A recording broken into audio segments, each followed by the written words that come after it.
નમસ્કાર મિત્રો, તો આપણા નવા વિડીયોમાં તમારું સ્વાગત છે। તો આજે આપણે વિડીયોમાં જોવાના છીએ કે ગુજરાતમાં કયા કયા વિસ્તારમાં વરસાદ પડવાનો છે, કયા વિસ્તારમાં વાવાઝોડાનું એલર્ટ આપવામાં આવેલું છે, કયા વિસ્તારમાં સિસ્ટમ સક્રિય થઈ છે, ગરમીનો પારો કેવો રહેવાનો છે અને કયા કયા પંથકમાં ઝાપટા પડવાના છે, વાદળછાયું વાતાવરણ। તો સંપૂર્ણ માહિતી આપણે આજના વિડીયોમાં લેવાના છે। તો ચેનલ ઉપર ન હોય તો સબસ્ક્રાઇબ કરી બાજુમાં બેલ બટન દબાવી દેજો અને આજનો વિડીયો ગમે તો લાઇક કરી દેજો। તો ચાલો મિત્રો, આપણે જલ્દીથી વિડીયો સ્ટાર્ટ કરી દઈએ। તો ગુજરાતમાં હવે ચોમાસાની શરૂઆત જોવા મળી રહી છે। પ્રી મોન્સૂન એક્ટિવિટીમાં વધારો જોવા મળી રહ્યો છે અને આગામી સમયમાં મુંબઈ આજુબાજુ ચોમાસું પૂગવા આવ્યું છે, જ્યારે હવે આગામી સપ્તાહમાં ગુજરાતમાં પણ ચોમાસું આવવાની સંભાવના છે। હાલમાં અત્યારના સમયની વાત કરીએ તો આપણે અત્યારના સમયમાં કયા કયા વરસાદ પડવાનો છે, કયા કયા વિસ્તારમાં વાદળછાયું વાતાવરણ રહેવાનું છે, તેમાં આપણે મિત્રો જોઈએ તો સૌપ્રથમ આવે છે વડોદરા, બારડોલી, અલીરાજપુર, રાજપીપળા, અમોડા, સુરત, તાપી, વલસાડ, ડાંગ, નવસારી જેવા વિસ્તારોમાં ભારે વરસાદની સંભાવના છે, જે પ્રી મોન્સૂનની એક્ટિવિટી ત્યાં શરૂ થઈ ચૂકી છે।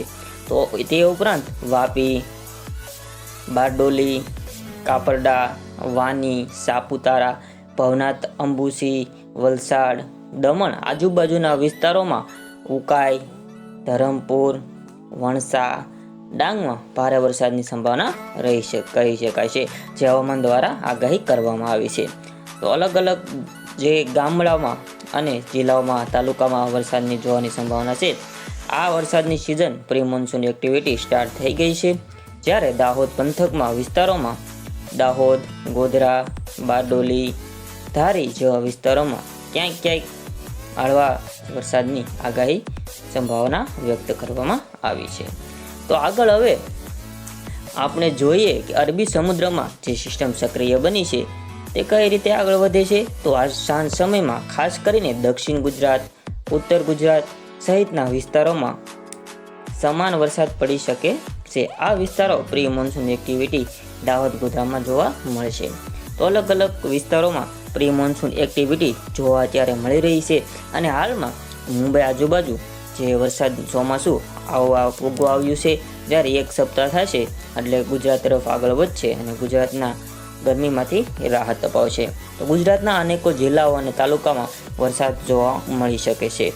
સવારમાં ઝાપટાઓ અનુભવ્યા હતા આજમાં, અને સાંજ સુધીમાં વાદળછાયું વાતાવરણ જોવા મળી શકે છે અને સાંજે વરસાદ પડવાની પૂરી સંભાવના છે। તો આગળ આપણે વધીએ તો હવે જ્યારે સાંજના સમયમાં સૌરાષ્ટ્રના વિસ્તારોમાં વરસાદ પડવાની સંભાવના છે, જેમાં આ વિસ્તારોમાં વરસાદ પડી શકે છે તુલસીશ્યામ, રાજુલા, મહુવા, સાવરકુંડલા, ધારી, ઉના, કોડીનાર, વેરાવળ, પાલીતાણા, શિહોર, ભાવનગર, તળાજા, વલભીપુર। તો આ બધા વિસ્તારોમાં પ્રી મોન્સૂન એક્ટિવિટી રહેશે અને ઝાપટા પડવાની પણ સંભાવના રહેશે, જ્યારે સૌરાષ્ટ્રના વિસ્તારોમાં આજે સવારે ઝાપટા અનુભવ્યા હતા।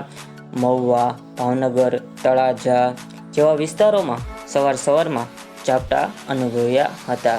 વહેલી સવારે વાતાવરણમાં બદલાવ આવ્યો હતો, તેના લીધે ઝાપટાઓ અનુભવ્યા હતા। તો આજનો વિડીયોમાં આટલા વિસ્તારોમાં મેં જણાવ્યું પ્રમાણે વરસાદની સંભાવના રહેશે।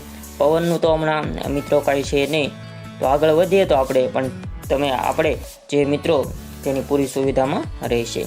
ચાલો મિત્રો, આજનો વિડીયો અહીંયા સુધી હતો। વિડીયો સારો લાગ્યો તો લાઈક કરી દેજો, ચેનલ ઉપર નવા હોય તો સબસ્ક્રાઈબ કરી દેજો। મળીએ બીજા વિડીયો સાથે। જય હિન્દ, વંદે માતરમ, જય કિસાન।